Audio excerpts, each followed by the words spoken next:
সালাম এবং শুভেচ্ছা। আসসালামু আলাইকুম। অনেক অলংকার ব্যবহার করে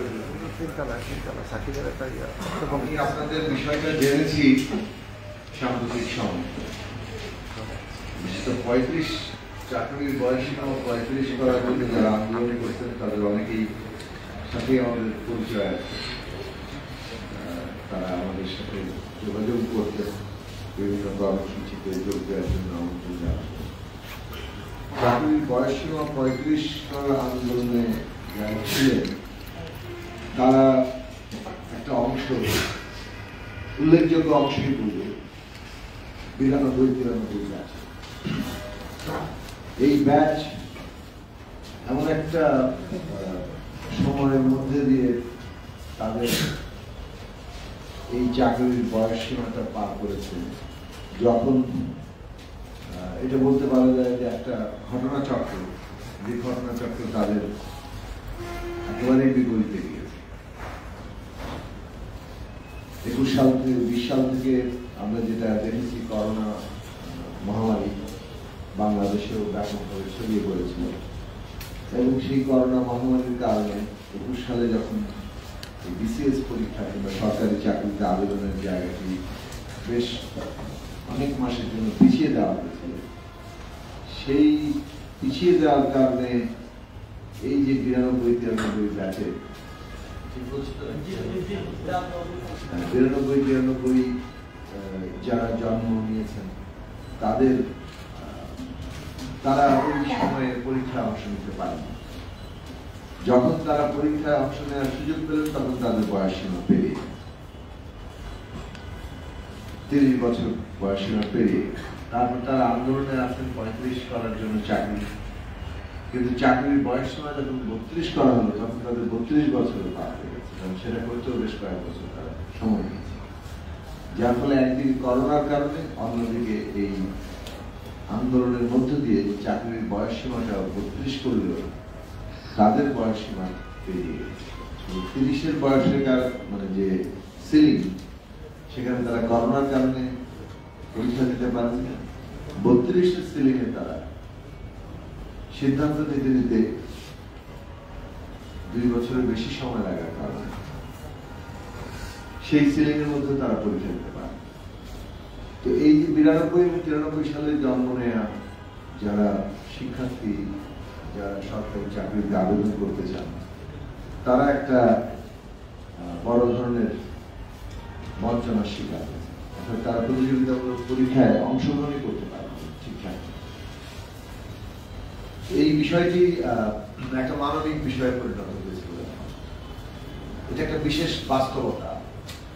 এই 2 বিশেষ জন্মসালের শিক্ষার্থীদের সবার যে একই রকম বাস্তবতা হয় তা না।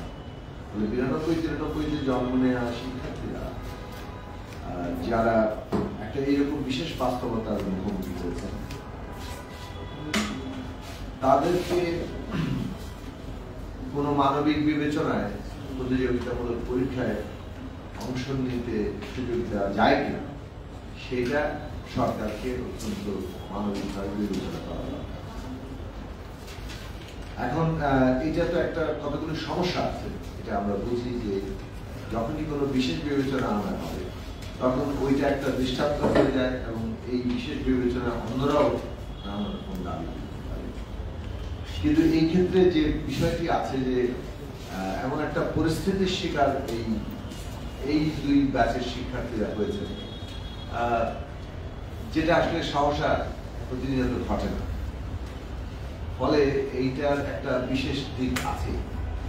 সেই বিশেষ বিবেচনা আর সাধারণভাবে অন্যান্য বিবেচনার জায়গায় এক করে দেখা ঠিক হবে না বলে আমরা মনে করি।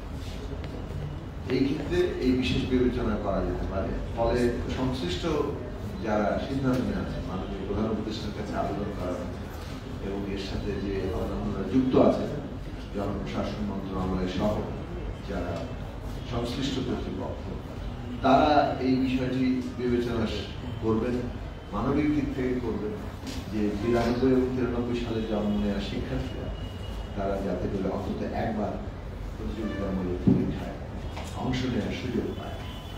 তারা তো আসলে ঠিক চাকরি চাইছে না, তারা চাইছেন যে তারা প্রতিযোগিতামূলক পরীক্ষায় যেটা একবার অংশ নিতে পারে। এদিক থেকে আরেকটা সমস্যা তৈরি হতে পারে যে যারা এনাদেরকে যদি এই সুযোগ দেওয়া হয় তাহলে যাদের সাথে তারা পরীক্ষা দেবেন তারা বলবেন যে প্রতিযোগী সংখ্যা বৃদ্ধি হওয়ার ফলে তাদের অধিকার ক্ষুণ্ণ হচ্ছে, সেটাও একটা মানবিক বিবেচনার জায়গা। এবং এই বিষয়গুলো বিবেচনা করে সকলকেই একটা জায়গায় নিয়ে আসার ক্ষেত্রে সরকারকেই উদ্যোগ দিতে হবে।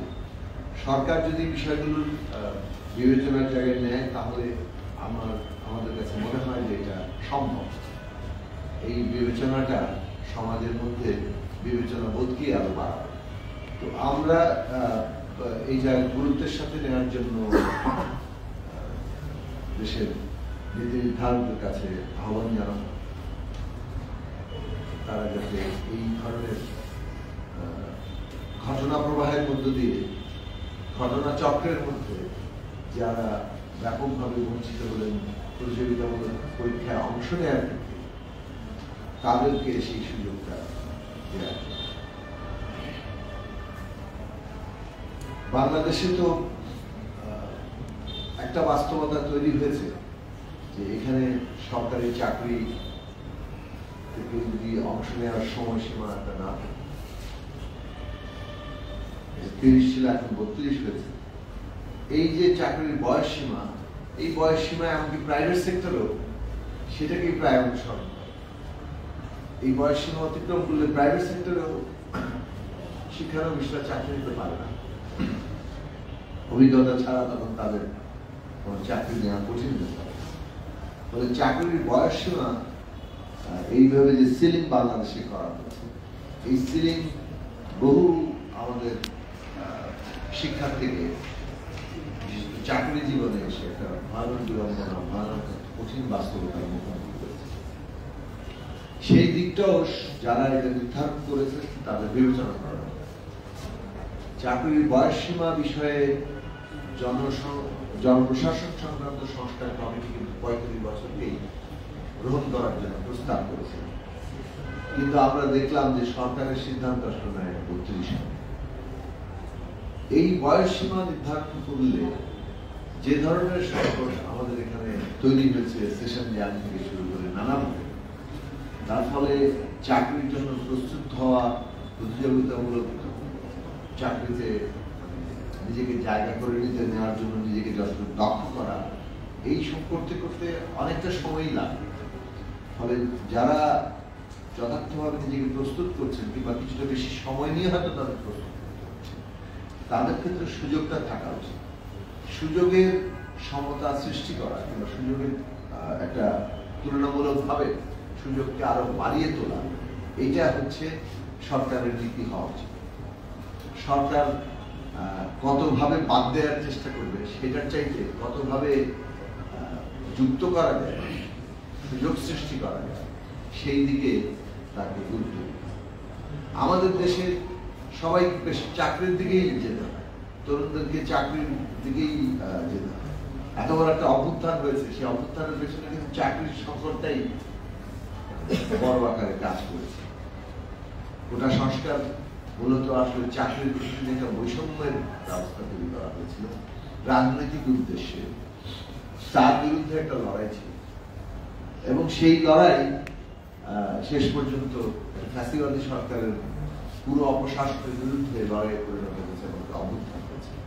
তো চাকরি বাংলাদেশের জীবনে একটা গুরুত্বপূর্ণ জায়গা হয়ে উঠেছে, কেননা আমরা যেভাবে তরুণদেরকে উদ্যোক্তা হিসেবে গড়ে তোলা দরকার সেই পরিবেশটা ভালোমতো সৃষ্টি করতে পারে। তরুণরা যে উদ্যোক্তা হবে তার পরিবেশ যদি থাকে তাহলে সবাই যে চাকরির পেছনে ছুটবেন তা না। সেক্ষেত্রে তরুণরা অনেক বেশি উদ্যোক্তা হবেন, সেক্ষেত্রে বয়স সীমার এই বিষয়টা অনেকের কাছে হয়তো বিবেচনার বিষয় হবে। কিন্তু যদি এটাই থাকে যে তার সামনে অপশনস অনেক কম, সেক্ষেত্রে চাকরি কিন্তু তার একমাত্র অবলম্বনের মতো অবস্থা দাঁড়িয়ে যাবে এবং সেইটার ক্ষেত্রে সকলেরই সুযোগটা না থাকলে তখন সমাজের মধ্যে কিন্তু একটা সমস্যা সৃষ্টি হবে। তরুণদের বিরাট অংশ যদি বেকার থেকে যায় তাহলে সেটা কিন্তু বড় আকারের সামাজিক অশান্তির কারণ হতে পারে। এইটা আমাদের খেয়াল রাখা দরকার।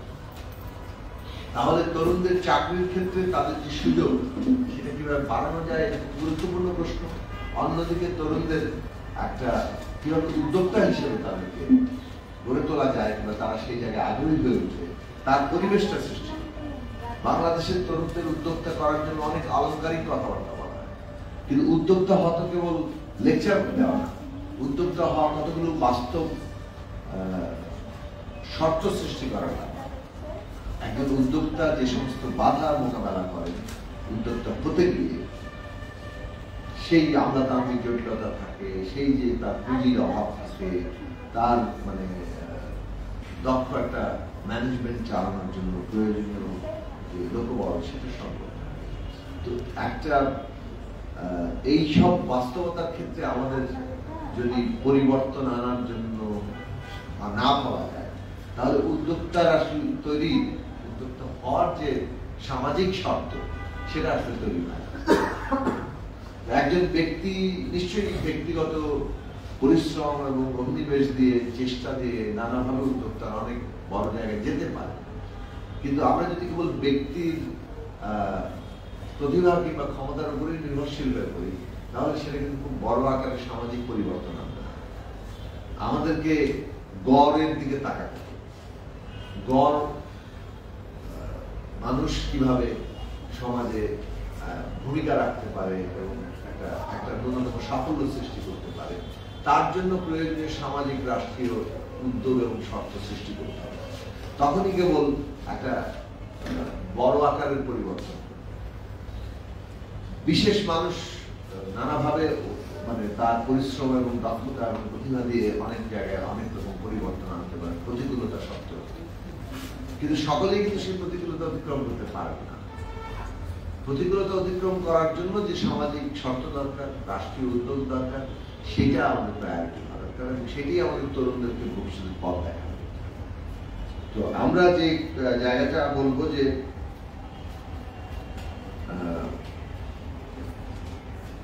এই যে এখন তো হচ্ছে 1990, 91, 1990,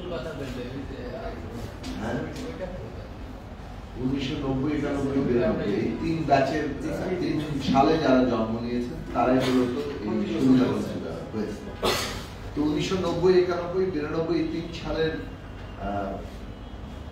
যারা বঞ্চিত হয়েছেন তারা যাতে প্রতিযোগিতামূলক পরীক্ষায় অন্তত আরেকবার, আমি অন্তত একবারের জন্য মানে মনে করি, 3 বারে আপনারা দাবি করেছেন, অন্তত একবারের জন্য যাতে প্রতিযোগিতামূলক পরীক্ষায় তারা অংশ নিতে পারেন, সেই দিকটি মানবিক বিবেচনায় সরকার বিবেচনা করবে।